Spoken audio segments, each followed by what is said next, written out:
این روز بگشت همه کارگرها آمدن این نیامد. این 15 روز میشوه این ایروغون نیامد. الان شیدم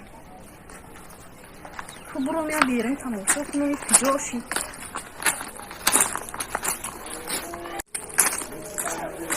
های جا خب پرتافتن بگیرم.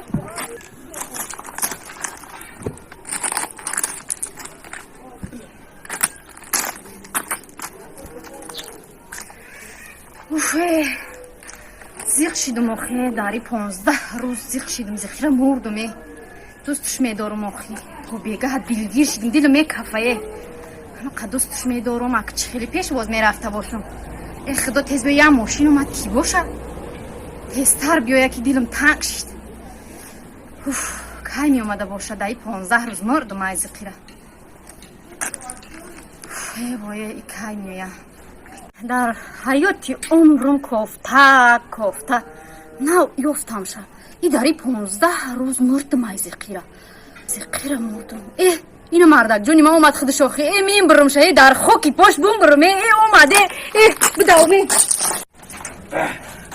زلک یاد کردم مردکی اومده میم برم در چقدر مردکی دیدیم سلامت چون خوب است میره شما اینا داری 15 روز مردم. اموی سوکما بگه 15 روز در راغن این عذاب یه کار و مشقت کردن اومدم.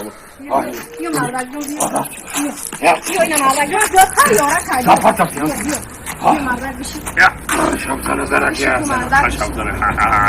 زنکه اینا روز بگشت مردک همه را اون کار کن راسید من ایزیقی را مردم مردک. آقای زنک همیت راستی که بازار در آمدم میم کم تا مایده چایده خریدم تا برای بال که زن نوارسک تو 15 روزای 15 زنک تو حالا ما تو رو تا قیعه خیلی عروسک مردک نوارسک در دوستت میدارم دوست میداری یک خشم زنک یک زنک تو مردک جان تو گفت زن در آقون چی کارو بار چی گفت چی کارو کردی؟ راغون نقل کنم مایش تو نقل که مردک چی کار کردی؟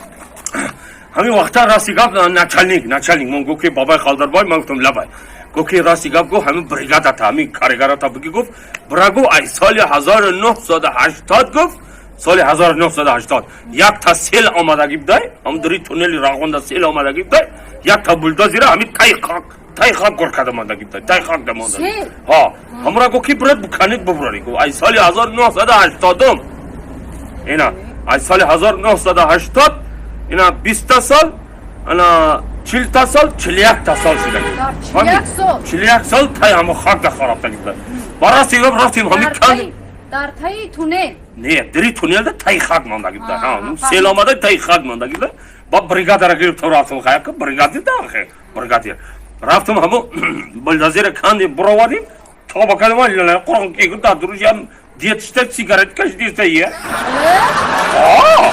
انا بعد او دید دهانی داره هوی که گفت که چا کرده بچه گفت عبیت چی دایی گفت رسته